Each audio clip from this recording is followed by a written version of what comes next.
행복한 안식일입니다. 예. 누군가 기독교가 어떤 종교냐고 묻는다면 사랑의 종교라고 대답을 하겠죠. 그 중에 제일이 사랑이라는 귀한 또 바울의 또 신앙 고백을 찬양으로 들려주셔서 감사합니다. 유대인들은 명절과 안식일이 겹치는 날을 큰 안식일이라고 불렀습니다. 한국 명절 중에 큰 명절이 이제 구정인데요. 오늘 안식일과 또 공교롭게도 명절이 겹칩니다. 우리에게도 큰 안식일이 됐으면 좋겠습니다. 오늘 말씀은 요나서의 말씀인데요. 요나서 1장의 말씀을 제가 먼저 봉독하겠습니다. 여호와의 말씀이 아미떼의 아들 요나에게 임하니라. 이르시되 너는 일어나 저 큰 성읍 니느웨로 가서 그것을 쳐서 외치라. 그 악독이 내 앞에 상달하였음이니라 하시니라. 우리가 잘 알려진 중세 고전 중에 이제 단테라는 사람이 쓴 신곡이라고 하는 책이 있습니다. 천당과 지옥과 연옥에 대한 그 장면을 100장이나 걸치는 그 챕터를 통해서 우리에게 기록으로 남긴 역작인데요. 그 책의 첫 문장이 많이 알려져 있죠. 주역편의 첫 문장은 이렇게 시작합니다. 인생의 중반기에서 올바른 길을 벗어난 내가 눈을 떴을 때는 컴컴한 숲속에 있었다. 번역본에 따라 좀 내용은 좀 달라지지만 내용은 이렇습니다. 인생의 중반기를 자기가 지나고 있대요. 이제 단테는 신실한 신앙인이었기 때문에 성경이 말하는 인생이 몇 살입니까? 70이에요. 강건한 분들이 이제 80을 산다 그랬잖아요. 모세의 시편에. 그래서 단테가 말했던 인생의 중반은 학자들은 35살이라고 생각합니다. 단테가 35세 이걸 쓴 거예요. 인생의 중반기에. 근데 어쨌든 그의 신체 나이는 35살인데 도덕적인 상황, 어떤 그 심정적인 상황은 올바른 길을 자기가 벗어난 것 같은 두려움이 있었던 겁니다. 그리고 눈을 떴더니 컴컴한 숲속에 있었다는 것이죠. 제가 이 말씀을 이제 드리는 이유는 우리가 살다 보면 이런 느낌 혹은 이런 부담, 이런 문제의식을 가지고 살 때가 있지 않습니까? 이제 좀 꺾인 것 같고, 그렇죠? 점점 어두침침해 보이고 뭔가 되는 일이 없어요. 이제 나라에 뭐 운이 있대잖아요. 국운이 있대잖아요. 그런 것처럼 개인의 삶에도 무슨 운 같은 게 있다고 믿는 사람들은 지금 이게 기울어진다고 느끼는 거예요. 잘 되는 일이 없어요. 불편한 겁니다. 두려움이 점점 커지는 거죠. 말로 묘사하기가 매우 힘들어요. 우리가 단테는 아니지만 오늘 우리가 살펴볼 요나의 삶을 보면은 우리 인생에, 우리 생에, 우리 개인의 삶에서 뭔가 일이 잘 풀리지 않는다는 부담을 가지고 살 때가 많이 있는 것입니다. 우리의 상태가 어떤가? 오늘 저는 요나의 삶을 통해서 나의 제자리, 내가 정말 있어야 될 나의 제자리가 어디인가라는 제목을 함께 말씀의 은혜를 나누려고 합니다. 우리 모두는 어딘가로 가고 있죠. 우리가 잠시 지금 예배당에 앉아서 멈춰 있지만 우리의 삶은 어딘가로 이제 늘 가고 있습니다. 태어나서 잠들 때까지 우리는 늘 가만히 있지 않고 어딘가를 이제 움직이고 다니잖아요. 어딘가로 갑니다. 근데 우리의 발걸음이 말이에요. 요나의 삶을 비교해서 보면 하나님을 향하여 가지 않고 하나님을 등지고 사는 삶이 참 많아요. 가면 갈수록, 살면 살수록, 뭔가 선택하면 선택할수록 하나님으로부터 물리적인 거리가, 영적인 거리가 어때요? 점점 멀어지는 거예요. 아예 순수함은 사라지고 의롭고 하나님 보시기에 정말 순결한 모습은 찾아보기 힘들고 너무 이 세상에 많이 물든 것입니다. 어딘가로 가고 있지만 하나님을 피해서 도망치는 요나 같은 삶을 사는 거죠. 요나서 1장은 3절부터 이어진 이런 말씀이 있습니다. 그러나 요나가 여호와의 낯을 피하려고 일어나 다시스로 도망하려 하여 욥바로 내려갔더니 마침 다시스로 가는 배를 만난지라. 여호와의 낯을 피하여 함께 다시스로 가려고 선가를 주고 배에 올랐더라. 여호와께서 태풍을 대적하여 배가 거의 깨어지게 된지라. 1절 2절에는 하나님께서 요나에게 말씀으로 임하셨고 니느웨로 가서 하나님의 말씀을 전하라고 하는 이제 부름을 또 사명을 주셨는데요. 그것에 대한 요나의 첫 반응이 뭐였습니까? 그런 하나님의 말씀과 하나님의 얼굴을 피해서 주랭랑을 치는 거예요. 도망을 치는 것입니다. 니느웨가 어떤 곳이길래 요나는 니느웨로 가는 걸 거부했을까요? 니느웨는 아주 먼 곳에 있었어요. 요나가 살던 이 팔레스틴 땅에서부터 동북으로 향해서 아주 먼 곳에 있었습니다. 한 800km, 1000km쯤 떨어져 있는 그런 멀리 있는 곳이에요. 아수르 제국의 수도였습니다. 당시에 가장 강력한 제국이었죠. 당시에. 그런데 그곳에 가서 너희가 그렇게 계속 살다가 망할 터이니 회개하라고 하는 기별을 전하라는 거예요. 누구에게요? 이스라엘 사람에게, 이스라엘의 선지자에게, 그 강력한 타락한 나라의 도시에 가서 이제 하나님의 말씀을 전하라는 것입니다. 이해가 가세요? 이해가 됩니까? 저보고 말이에요. 교회 가서 설교하라면 이해가 가잖아요. 근데 어디 시장에 가서 설교해라, 혹은 다른 종교단체에 가서 설교해라, 이해가 안 가잖아요. 듣는 사람도 없고, 언어도 다르고, 문화도 다르고, 누가 듣기나 하겠습니까? 그래서 요나는 싫었습니다. 싫었어요. 요나가 보기에 그 일은 성공해도 실패한 일이에요. 무슨 뜻입니까? 가서 전했어요? 그들이 회개했어요. 그럼 적어도 성공한 거잖아요. 근데 그 성공을 요나는 원하지 않았습니다. 하나님의 성공과 자신의 성공이 달랐던 거예요. 성공해도 실패하는 일을 하고 싶지 않은 것입니다. 그래서 정반대로 갑니다. 동쪽으로 가라니까 서쪽으로 갔고요. 위로 가라니까 아래로 갔고, 육지를 따라 가라고 그랬더니 바다를 향해 갔습니다. 당시에 니느웨가 얼마나 강력한 성이고 아수르가 얼마나 이제 패역한 나라였는지 나음에는 이렇게 기록을 합니다. 화 있을진저 피성이여. 그 성의 이름이 정말 핏빛으로 가득한 피성이라고 불릴 만한 그런 정말 끔찍한 도시였다는 거예요. 그 속에는 괴울과 강포가 가득하며 늑탈이 떠나지 아니하는도다. 우리가 역사책이나 이게 문헌들을 좀 이래저래 살펴보면 말이에요. 아수르 나라가 얼마나 이제 잔인하고 정말 무서운 나라였는지를 금방 알 수가 있습니다. 아수르의 기념비에는 살아있는 사람들의 그 가죽을 벗기는 것들이 형상화 돼서 남겨져 있어요. 죽은 사람을 장대에 높이 올리는 건 말할 것도 없고요. 산채로 사람들을 꿰뚫고 말이에요. 목을 베고 잔인성을 자랑했던 사람들이에요. 아주 극악무도한 사람들입니다. 정말 무서운 나라예요. 그래서 피성이요 그랬습니다. 화가 있어야 돼요. 망해야 되는 것입니다. 그래서 요나는 애국자니까 이 작은 나라 괴롭히는 이 강력한 타락한 제국에 대하여 어떤 마음을 가졌겠어요? 하나님, 저 나라 제발 망하게 해주세요 라고 기도했단 말이에요. 저 나라 망해야 됩니다. 제가 망해야 우리가 삽니다. 제가 무너져야 제가 살 수 있습니다. 제가 사라져야 제가 좀 복음을 전할 수 있습니다. 그런 생각을 할 수 있었단 말이죠. 그런데 망하기만을 바라는 성에 가서 회개하고 제발 망하지 말라고 경고하라는 거예요. 그럴 마음이 있을까요? 없을까요? 그럴 마음이 없죠. 정서적으로 매우 강한 거부감이 있습니다. 민족의 원수가 잘 되는 거 보기 싫어요. 꼭 잘 되는 걸 누가 원하겠습니까? 이것은 마치 1940년대 해방 전에, 우리나라 이 해방 전에 말이에요. 독립운동가에게 찾아가가지고 저 동경에 가가지고 말이에요. 일본 제국주의가 이렇게 살다가 망하니까 회개하고 망하지 말라고 외치라는 것과 다를 바가 없습니다.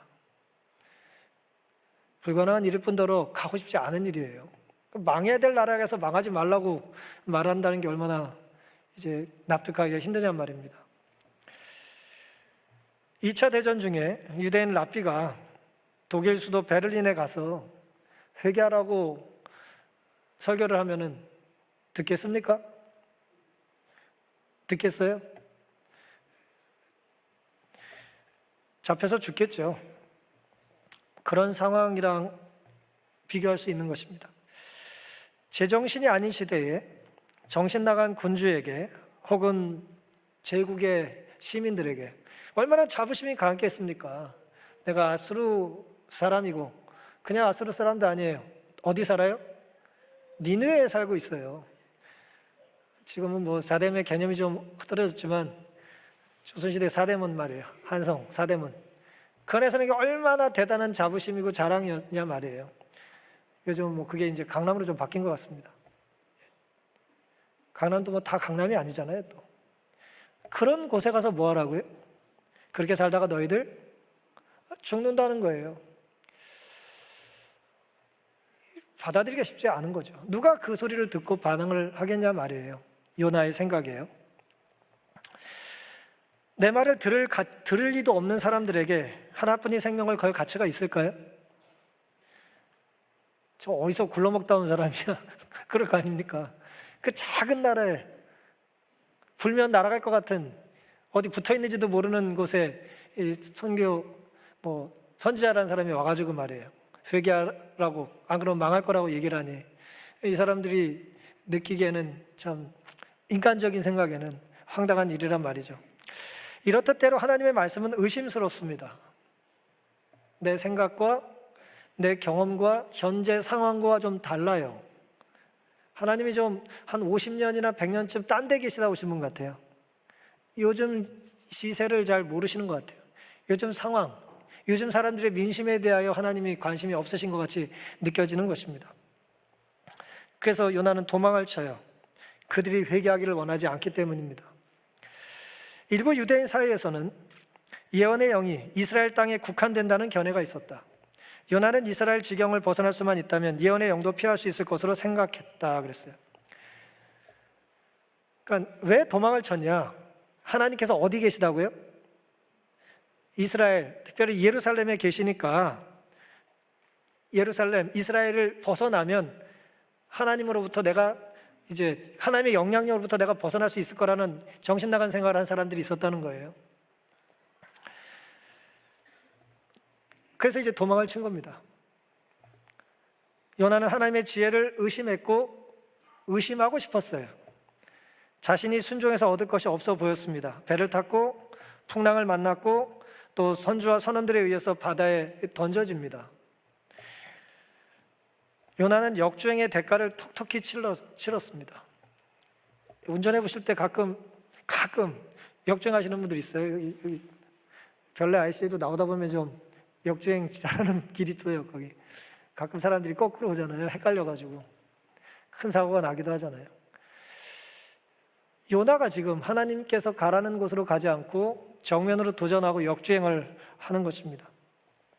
근데 하나님이 그 요나의 역주행을 끝까지 추적하시고 이제 포기하지 않고 이제 함께 하시는 장면이 성경에 계속 기록되어 있습니다. 우리 앞에는 두 가지 시련이 있어요. 이건 확실한 겁니다. 순종할 때 시련이 있습니다.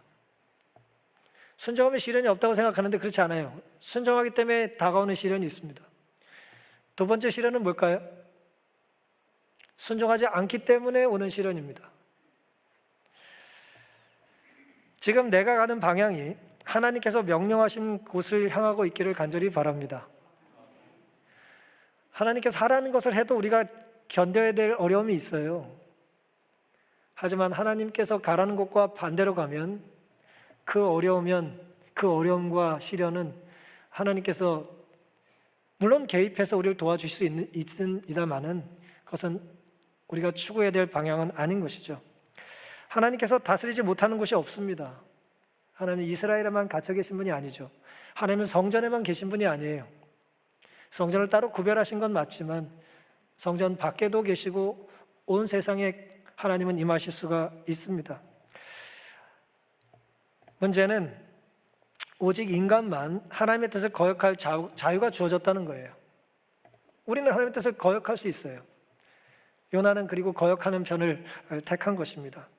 하나님을 피해 도망치는 요나의 삶을 멈추고 우리의 삶의 방향이 하나님께로 고정할 수 있는 이 귀한 안식일 우리의 다짐이 되기를 간절히 바랍니다. 요나가 하나님의 뜻을 어기고 이제 도망을 치고 나서 그가 이제 도달한 곳은 어디냐 하면 그의 삶의 맨 밑바닥이었습니다. 물고기 뱃속으로 이제 들어가게 되죠. 요나서 1장 17절에는 여호와께서 이미 큰 물고기를 예비하사 요나를 삼키게 하셨으므로 요나가 3일 3야를 물고기 배에 있었다 그랬습니다. 바다에 던져졌잖아요. 요나 때문에 풍랑이 일었다고 사람들이 생각하고 제비뽑기에 또 뽑혀가지고 이제 나는 죽는다 생각하고 이제 바다에 던져졌는데 하나님께서 큰 물고기를 예비하시고 요나를 3일 동안 이제 보호하셨어요. 2장 4절부터는 이런 말씀이 있습니다. 내가 말하기를 내가 주의 목전에서 쫓겨났을지라도 다시 주의 성전을 바라보겠다 하였나이다. 물이 나를 둘러쓰되 영혼까지 하였사오며 기품이 나를 애웠고 바다풀이 내 머리를 쌌나이다. 내가 산의 뿌리까지 내려갔사오며 땅이 그 빗장으로 나를 오래도록 막았사오나 나의 하나님 여호와여 주께서 내 생명을 구덩이에서 던지셨나이다. 내 영혼이 내 속에서 피곤할 때에 내가 여호와를 생각하여 쌌더니 내 기도가 주께 이르렀사오며 주의 성전에 미쳤나이다. 나는 감사하는 목소리로 주께 제사를 드리며 나의 서원을 주께 갚겠나이다. 구원은 여호와께로서 말미암았나이다 하니라. 지금 어디서 기도드리고 있어요? 뭐 물고기라고도 하고 어떤 번역은 고래라고도 했는데 어쨌든 뭐 정확히 어떤 물고기인지 모르겠지만 큰 물고기가 이제 요나를 삼켰고 하나님께서 3일 동안 물고기 뱃속에서 요나가 살도록 하셨는데 요나가 그 3일 동안 뭐 했다고요? 기도를 드렸어요. 요나는 생명이 꺼져가는 순간 하나님을 붙잡고 간절히 기도합니다. 사람이 생명이 꺼져가는 순간 할 수 있는 게 많지가 않아요. 뭐 하겠어요? 우리가 뭐 휴대폰 하겠습니까? 죽는 순간? 물론 뭐 할 수 있죠. 뭐 하려고? 사랑하는 사람들에게 문자도 보내고 사과도 하고 사랑한다고 고백도 하겠죠. 하지만 오늘 우리의 삶 속에 정말 내 생명이 마지막이라고 느껴지면 사실은 내 생명의 주관자를 찾는 것 외에 우리가 할 수 있는 게 뭐가 있을까요? 없는 거예요. 죽는 줄 알았는데 아직 안 죽었어요. 죽는 줄 알고 던져졌고 죽는 줄 알았는데 아직 안 죽고 기도를 드리고 있습니다. 아마도 상상을 좀 해보면 끈적끈적한 것이 이제 얼굴에 달라붙고 뭐 풀들이 걸치고 뭐 그랬겠죠. 이제 뭔가 그런 상황이 있는 것입니다. 내가 살았나 죽었나 헷갈려요 지금. 근데 생각하는 거 보니까 살아있어요. 감사하고 또 서원을 합니다. 절체절명의 위기가 오면 누구도 예 없이 하나님을 찾게 돼 있습니다. 그래서 어떤 면에서 위기는 말이에요, 우리에게 하나님을 만날 기회가 되는 것입니다.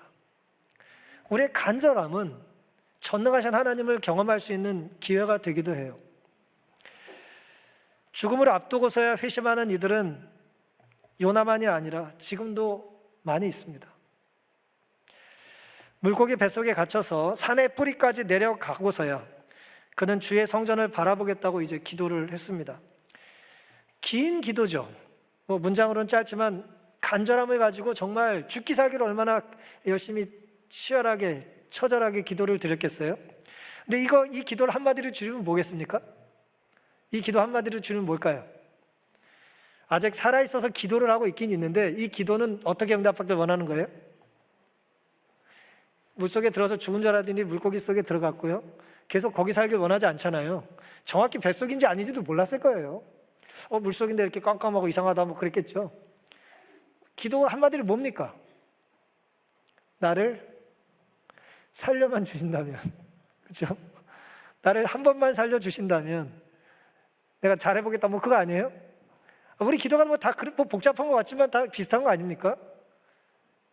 살려주신다면 잘하겠습니다. 살려주신다면 내가 하나님께 서원했던 거 다시 갚습니다. 그렇게 나오잖아요. 서원한 거 갚겠다고. 언제 무슨 서원했는지는 몰라요. 하지만 요나가 서원하고 지키지 않았던 게 있던 거예요. 내가 하나님께 약속했던 거 지킬 수 있도록 한 번만 기회를 주십시오. 그렇게 기도를 드린 것입니다. 이번 사건에서 이것이 요나가 드린 첫 번째 기도는 아닙니다. 어떻게 알 수 있는가? 요나서 1장 6절에 보면요, 뱃속에서 이제 배 안에서 풍랑이 이를 때 사람들이 이게 무슨 일이 벌어졌냐 막 이신저신 자기들이 믿는 신들 찾고 이제 제비를 뽑기 전에 이런 상황이 있어요. 선장이 나아가서 그에게 이르되 자는 자의 어찌미뇨 일어나서 너희 하나님께 구하라. 혹시 하나님이 우리를 생각하사 망하지 않게 하시리라 하니라. 서로 자신들이 믿는 신들을 찾고 어떻게든 풍랑에서 살아보겠다고 정말 애를 쓰고 있는데, 요나가 팔자편하게 저기서 자고 있는데 그 요나가 하나님을 믿는 거라는 걸 어쨌든 내용을 보면 이제 알고 있어요. 그 뒤에도 설명을 좀 더 자세히 합니다만은 네가 믿는 하나님께 기도하고 우리를 위하여 협조하라는 거죠. 이 내용은 정확하진 않지만 어쨌든 이 말을 듣고 요나가 뭔가 한 거예요. 이 상황에 대해서 화이트는 이제 부조 선지자에 이렇게 기록을 하셨습니다. 의무의 길에서 벗어난 그 사람의 기도는 도움을 주지 못했다 그랬어요. 기도를 드렸어요. 하나님이 하라는 것 하지 않고 정반대로 가면서 뭐 했다고요? 죽게 됐으니까 기도를 드렸어요. 이때도 뭐라고 기도했을까요? 하나님 살려만 주신다면 어쩌고저쩌고 했겠죠? 저 때문에 이 사람들이 죽는 건 억울하지 않습니까? 하나님 살려주시면 감사하겠습니다. 어쨌든 기도를 드렸어요. 근데 분명히 뭐라 그랬어요? 의무의 길에서 벗어난 그 사람의 기도는 도움을 주지 못했다. 그들의 기대대로 되지 않았다, 그 뜻입니다. 요나가 살려달라는 그 기도를 그가 원하는 방식으로 하나님께서 응답하지 않으셨어요. 하나님은 다른 답을 준비해두고 계셨던 겁니다. 요나가 계획했던 게 아니에요. 이 요나라고 하는 이 사람의 삶을 드라마로 만든다면 그들이 생각했던 소품이 아니에요. 물고기는 큰 물고기 하나 지나가고 작은 물고기 2마리 지나가고, 그건 그들이 계획했던 게 아닙니다. 하나님이 계획하신 거예요. 구원이란 하나님의 계획이고 선교라는 것은 그런 하나님의 계획에 순종으로 동참하는 것입니다. 근데 요나는 그걸 거절한 거예요. 땅에서 깨닫지 못했던 것을, 배에서 응답하지 못했던 것을 그는 바닷속, 물고기 뱃속, 죽음의 문턱에서 깨닫습니다. 우리가 그래요. 좀처럼 잘 깨닫지 못합니다. 끝까지 버티려고 그러잖아요. 요나 2장 10절입니다. 여호와께서 물고기에게 명하시며 요나를 육지에 토하니라 그랬습니다. 3일 동안 이제 정말 죽고 사는 경험을 한 거예요. 죽다 산 경험을 했습니다. 그리고 하나님께서 그를 이제 뭇에다가 이제 토해내셨습니다. 마침내 요나는 구원은 여호와께 있다는 사실을 배웠다. 구원하시는 하나님의 은혜를 깨닫고 회개함으로 구원이 이르렀다. 요나는 깊은 바다의 위험에서 놓여나 육지에 내동댕이 쳐졌다. 여기 좀 지난밤에 치열하게 사시다가 내동댕이 쳐주시고 오신 분들이 계십니까? 우리는 매일 그런 경험을 사실은 할 필요가 있죠. 너무 온실에서 고급 소파에 앉아가지고 편하게 살다가 교회 오면 딱딱한 의자가 불편하고 그러면 그거 안 돼요. 우리 반대해야 됩니다. 정말 내가 하나님을 찾는 과정 속에 예배를 드리러 오고, 우리가 아무리 귀한 걸 하나님께 구별해 드린다 할지라도 우리의 가장 큰 관심은 내 편함이 아니라 하나님의 인도하심과 오늘 우리가 드린 간절한 기도에, 어젯밤 드렸던 기도의 응답이 하나님께로만 올 수 있다는 것에 대한 고백과 깨달음이어야 한다는 것입니다. 사방이 어둡고 아무런 희망이 보이지 않을 때가 있으십니까? 우리 힘으로는 어쩔 수 없는 그런 상황이 펼쳐지고 있습니까? 여전히 구원이 하나님께만 달려있음을 믿게 되시기를 간절히 바랍니다. 여전히 구원은 하나님께만 있습니다. 깊은 바다에 빠지는 경험은 끝이 아니라 놀랍게도 요나의 삶을 통해서 보면 다음의 사역으로 갈 준비의 기간이에요. 다음의 사역을 위해서 반드시 통과해야 되는 것입니다. 물론 하나님이 계획하셨던 건 아니에요. 하지만 내가 선택한 것 때문에 하나님은 반드시 우리를 그런 과정을 통하여 새 삶을 만드셔야 되는 거예요. 하나님 원래 바다에 물고기를 준비하시는 게 원래는 일은 아니었어요. 플랜 A가 아니었습니다. 근데 이제 요나가 자꾸 엉뚱한 선택을 하다 보니까 또 다른 이제 플랜 B를 작동하셔야 됐던 거예요. 물고기 뱃속에서라도 바다와 물고기의 주인이 누구시라고요? 하나님이시라는 것을 이제 요나가 깨달아야 됐던 것입니다. 우리가 육지에서 살잖아요. 우린 바다에서 못 살아요. 하나님의 능력이 유한해서가 아니라 하나님 우리 그렇게 만드셨기 때문이잖아요. 근데 우리가 살아가야 될 공간을 뒤로 하고 엉뚱한 방향을 선택해서 살다 보면 하나님은 때로 우리에게 바다를 허락하신단 말이에요. 하지만 놀랍게도 그 바다에서 우리를 죽이시려고 하는 게 아니라 어떻게 하시려고요? 살려내시기 위하여 그 물고기 한 마리 말이에요. 빙빙 돌게 하시고 요나를 삼키게 하시고 그 덕에 3일 동안 그 물고기는 쫄쫄 굶었어요. 하나님이 말씀하시면 모든 생명체는 그냥 순종합니다. 인간만 뭐예요? 제 생각에는, 내가 보기에는, 내 생각에는 이라고 덧붙이는 거죠. 결과가 좋을 리가 없습니다. 오늘 내가 살고 있는 삶의 공간이 혹 물고기 뱃속이라고 느껴지신다면 절망하고 포기하기보다는 다시 한번 하나님을 붙잡는 이전의 서원을 하나님께 이루겠다고 하는 다짐과 새롭게 다짐한 서원이 하나님 앞에 또 응답으로 돌려줄 수 있는 삶을 살게 해달라고 간절히 기도하는 우리가 되기를 간절히 바랍니다. 이제 요나가 이제 드디어 새로운 사역을 이제 하게 될 상태가 됐습니다. 그때 하나님이 다시 요나에게 임하셨고요. 놀랍게도 요나는 니느웨 가서 복음을 전해요. 그 이후에 벌어진 일입니다. 놀랍게도 요나는 하나님의 은혜를 이제 불평을 합니다. 4장입니다. 요나가 심히 싫어하고 노하여 여호와께 기도하여 가로되 여호와여 내가 고국에 있을 때 이러하겠다고 말씀하지 아니하셨나이까? 아니하였나이까? 그러므로 내가 빨리 다시스로 도망하여 싸우니 주께서는 은혜로우시며 자비로우시며 노하기를 더디하시며 이내가 크시사 뜻을 돌이켜 재앙을 내리지 아니하시는 하나님인 줄을 내가 알았음이니이다. 하나님이 너무 자비롭고 은혜가 많으시기 때문에 내가 좋다 싫다 애들 말로 짜증난다는 거예요. 벌을 줘야 될 땐 벌을 줘야 되는데 하나님이 벌을 안 주고 상을 자꾸 줘요. 싫어요. 괴롭습니다. 내가 하나님 그런 분인지 아니까 안 간다고 그러지 않았냐고 내가 애시당초. 근데 물에 던지고 뭐 물고기 속에 살게 하시고 왜 그러시냐는 거예요. 놀라운 일이죠. 두 가지 놀라운 일이 벌어졌어요. 첫 번째는 니느웨가 회개한 거예요. 40일 뒤에 니느웨를 멸망할 거다라고 복음을 전했더니 성경에 의하면 그들이 회개했다는 거예요. 회개할 사람들이 아닌데 회개한 거예요. 놀라운 일이 벌어졌어요. 금식하고 베옷을 입고 그들이 회개를 했어요. 그 다음에 또 놀라운 일은 뭡니까? 그 모습을 보고 요나가 제자리로 돌아간 거예요. 요나의 제자리가 어디예요? 본문에 의하면 그의 불평의 자리입니다. 불신의 자리예요. 직업이 선지자인데 어떻게 이럴 수 있는지 참 알다가도 모르겠고 가끔은 감사하기도 하고 또 위로가 되기도 하고 또 그래요.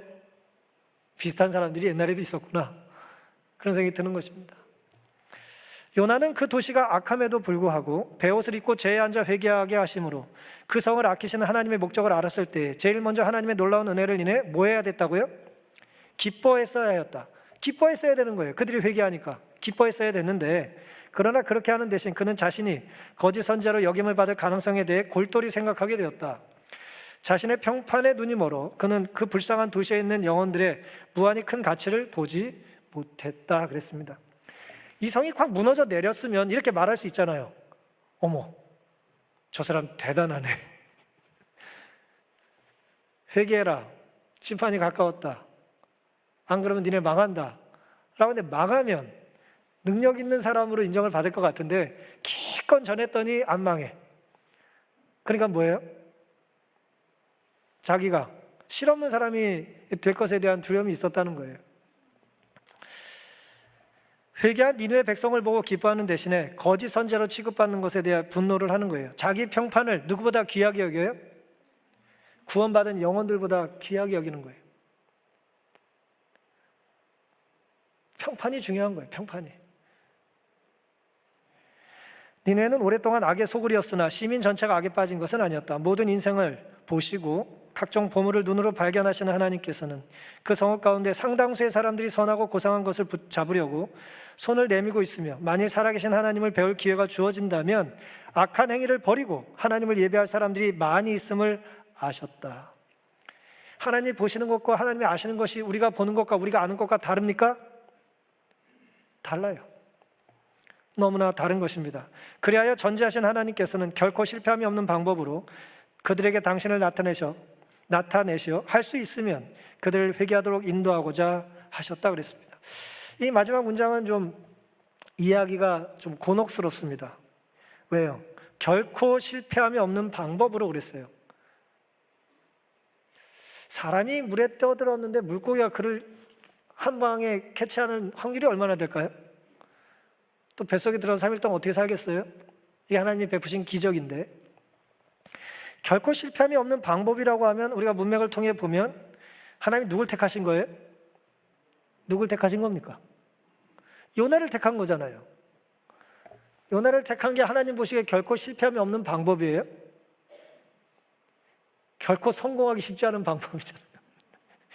웬만하면 성공하기 힘든 사람이잖아요. 근데 하나님이 그런 요나를 택한 거예요. 좀 불편해요, 이 말씀이. 결코 실패함이 없는 방법이라 하나님은 생각하신 거예요. 그러니까 요나보다 고집이 더 세셔야 돼, 하나님은. 안 한다 그래도 난 네가 할 걸 믿는다. 안 간다 그래도 넌 그래도 갈 거다. 그가 실패하지 않으려면 하나님이 더 그를 오랫동안 참아주셔야 돼요. 하나님의 인내심이 더 커야 됩니다. 고집이 세고 조급하고 분노 조절에 장애가 좀 있어 보이고 조울증도 있어 보여요, 요나가. 그렇죠? 요나서 쭉 묵상해 보면 그런 사람이에요. 이후에는 또 박넝쿨 하나 때문에 좋다고 그랬다가 벌레가 먹으니까 죽어버리고 싶다고 또 엉뚱한 소리도 하고 말이에요. 요나서 4장입니다. 여호와께서 가라사대 내가 수고도 아니하고 배양도 아니하였고 하룻밤에 났다 하룻밤에 망하니 박넝쿨을 내가 아꼈거늘. 햇빛 가렸다고 좋다고 그랬었잖아요. 근데 벌레를 통해서 그걸 먹게 하시니까 그 다음날 요나가 난 죽어버리겠다고 말해요. 날이 더워가지고 못 살겠다고 말해요. 그렇게 불평하는 내용에 대한 하나님의 대답이십니다. 그 박넝쿨을 내가 아꼈거늘 하물며 이 큰 성읍 니느웨에는 좌우를 분변치 못하는 자가 12만 명이요 육축도 많이 있나니 내가 아끼는 것이 어찌 합당치 아니하냐. 마지막이 이제 질문으로 끝나는 유일한 성경이에요. 하나님 질문하세요. 내가 그들을 돌보고 사랑하고 아끼고 불쌍히 여기는 게 잘못됐다는 거냐? 라고 질문을 하십니다. 하나님의 눈에는 니느웨 백성들 중에 좌우를 분별하지 못하는 자가 12만 명이나 됐어요. 이게 얼마나 많은 숫자인지 그게 주변 사람들을 포함한 거냐 마냐 그건 이제 학자들의 이제 논란의 몫이고 오늘의 관심은 그게 아니고요. 죽어 마땅한 죄인이 가득한 성에 대하여 요나의 눈에는 하나님은 똑같은 사람들을 똑같은 상황들을 똑같은 사건들을 보시면서 전혀 다른 판단을 하신다는 거예요. 그들은 뭐 해야 될 사람이라고요? 죽어 마땅한 죄인들이 아니라 내가 살려줘야 될, 내가 구원해야 될 영혼들이라는 거예요. 한둘이 아니라는 거예요. 하나님은 아끼세요. 하나님의 전공입니다. 하나님은 아끼는 걸 좋아하세요.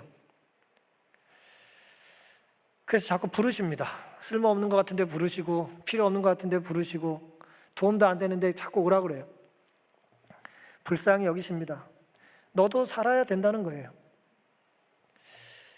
그래서 엿가락처럼 자꾸 시간을 늦추세요. 약속해놓고 안 오면 자꾸 기다리세요. 공간도 자꾸 늘립니다. 앉을 자리도 없었는데 자꾸 그냥 여기서 앉으래요. 먹을 것도 없는데 자꾸 와서 밥 먹으래요. 그게 하나님의 사랑입니다. 같이 좋은 것을 나눠주고 싶어 하십니다. 하지만 이런 하나님의 은혜는 영원한 건 아닙니다.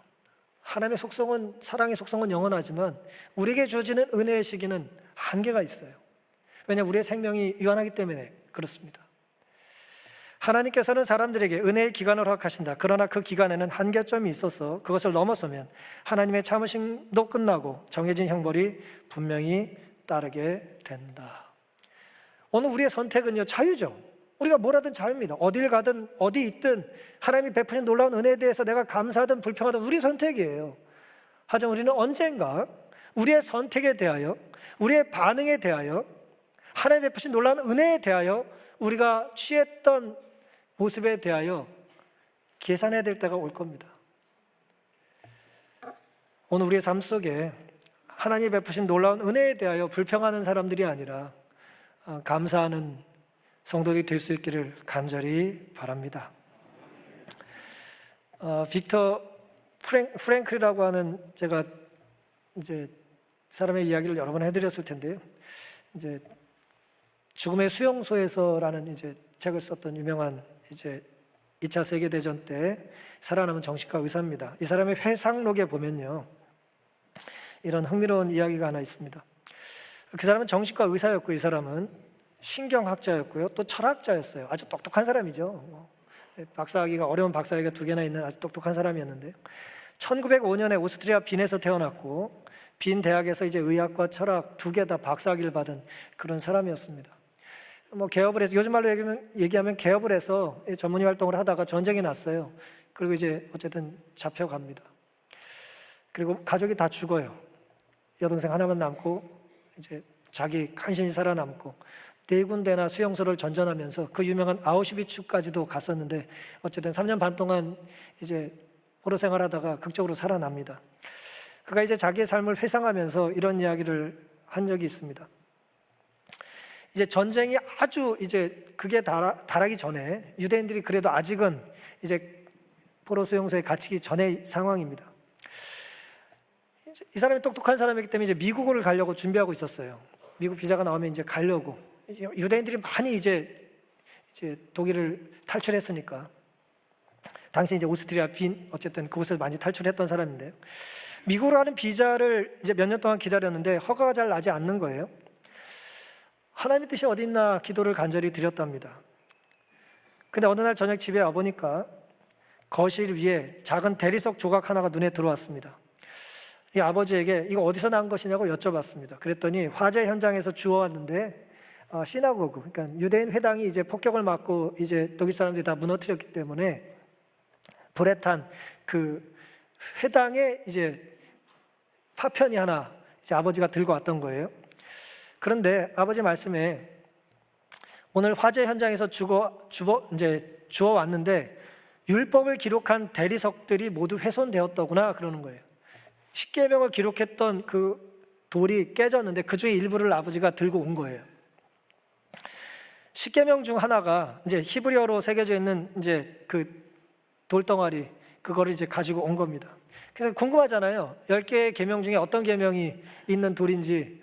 그랬더니 아버지가 내 부모를 공경해라. 그리하면 나 여호와가 내게 준 땅에서 너의 생명의 길리라는 이제 계명이었다는 거예요. 5번째 계명을 이제 보여준 겁니다. 그 순간 빅터 프랭클이 이제 이렇게 말을 해요. 그 순간 나는 결심했습니다. 이 땅에서 부모님과 함께 있어야겠다고. 결국 비자 기간은 만료되었고 불에 탄 대리석 조각이 내가 드렸던 기도의 응답이었던 셈입니다. 혼자 도망칠 수 있었는데 이제 아버지가 비자가 나오지 않아가지고 기다리다가 결국 그곳에 남기로 결심했다, 뭐 그런 내용입니다. 이제 아버지에 대한 일하고요. 이거는 이제 아내에 대한 일합니다. 아내가 이제 틸리라고 하는 이제 부인이 있었는데, 틸리는 간호사였습니다. 이제 좋아하게 된 배경, 결혼을 결심하게 된 이야기를 이렇게 기록해 놨어요. 어느 날 이제 결혼 전에 이제 프랭클 집에서 이제 그 틸리가 음식을 준비해 주고 있었습니다. 나를 위해서 점심 식사를 준비하고 있었는데 전화벨이 울렸습니다. 로트실트 병원에서 이제 프랭클을 찾는 전화가 온 겁니다. 수면제를 과다 복용한 자살 시도 환자를 내과 의사들이 모두 포기했대요. 이 사람 죽는다고 이제 포기했는데 신경외과에서 수술을 좀 맡아줄 수 있겠냐고, 이제 혹시 도와줄 수 있겠냐고 물었습니다. 점심시간이었는데 이제 급하게 전화를 받고 점심을 먹지 않고 택시를 타고 병원에 갔습니다. 2시간 동안 응급수술을 하고 이제 집으로 돌아왔습니다. 점심을 건너뛰었으니까 이제 배가 고팠겠죠. 근데 이제 틸리가 이제 먼저 밥을 먹고 기다릴 줄 알았는데 밥을 먹지 않고 기다리고 있었대요. 보자마자 먼저 먹지 그랬냐고 물었더니 틸리가 이렇게 되묻더라는 거예요. 수술은 잘 됐어요? 환자는 어때요? 그렇게 이제 이 여인이 물은 겁니다. 제가 이렇게 기록하고 있습니다. 그 순간 나는 틸리와 결혼하기로 결심했다. 빅터 프랭클은 뭐 특별한 일이 벌어지면 그 순간 뭘 하기로 결심하는 걸 잘했어요. 결심을 한 거예요. 그 순간 내가 아버지와 함께 여기 죽어도 같이 있어야겠다고 결심하고, 이런 말하는 여자라면 내가 결혼을 해야겠다라고 이제 결심을 했다는 거예요. 당신과 먹으려고 지금까지 기다렸다는 말보다 환자 수술이 잘 됐냐고 묻는 그 말이 너무 아름답게 들려졌다는 것입니다. 흥미롭게도 이 두 사람이 결혼한 것이 당시 2차 대전 때 나치 당국의 결혼 허가를 받은 마지막 유대인 커플이었대요. 그 뒤로는 유대인들을 위한 호적 사무소는 바로 폐쇄해버렸고, 이제 이 사람들은 노란 별을 이제 가슴에 달고 이제 결혼식을 했다는 겁니다. 어쨌든 딜리는 형무소에서 죽어요. 그리고 아버지도 죽습니다. 빅터 프랭클이 그렇게 귀하게 여겼던 아버지도 아내도 감옥에서 어쨌든 다 죽어요. 하지만 오늘 우리가 생각해 봐야 될 게 있죠. 이 빅터 프랭클은 인간의 제자리가 어디여야 하는지를 자신의 경험을 통해서 오늘 우리에게 들려주는 것입니다. 인간이 있어야 될 제자리가 어딜까요? 우리가 있고 싶어하는 자리가 아니라 우리가 있어야 할 자리가 어디냐는 거예요. 우리가 가고 싶어하는 곳이 아니라 우리가 가야 할 곳이 어디냐는 거예요. 아들의 자리, 의사의 자리, 사랑하니 책임져야 하는 그런 자리를 우리도 이탈하지 않고 살게 되기를 간절히 바랍니다. 지금 제대로 가고 계십니까? 지금 있는 곳에서 하나님과 어떤 관계를 맺고 계십니까? 어디 가든 어디 있든 우리의 상황에 어떻게 반응하든 우리에게 필요한 것은 변명이 아니라 순종이 되기를 간절히 바랍니다. 아가서 2장 14절입니다. 바위 틈 낭떠러지 은밀한 곳에 있는 나의 비둘기야, 나로 너의 얼굴을 보게 하라. 너의 소리를 듣게 하라. 너의 소리는 부드럽고 너의 얼굴은 아름답구나. 생뚱맞게 아가서의 말씀을 제가 마지막으로 왜 인용했을까요? 나의 비둘기야. 비둘기가 히브리어로 요나입니다. 하나님은 지금도 우리를 비둘기라고 부르시면서 우리를 찾으세요. 너의 소리를, 너의 얼굴을, 너의 순종을 내가 기다린다는 것입니다. 우리 모두 이 구정 명절에 하나님의 요나, 하나님의 비둘기로 제대로 한번 순종의 날갯짓 해보지 않으시겠습니까?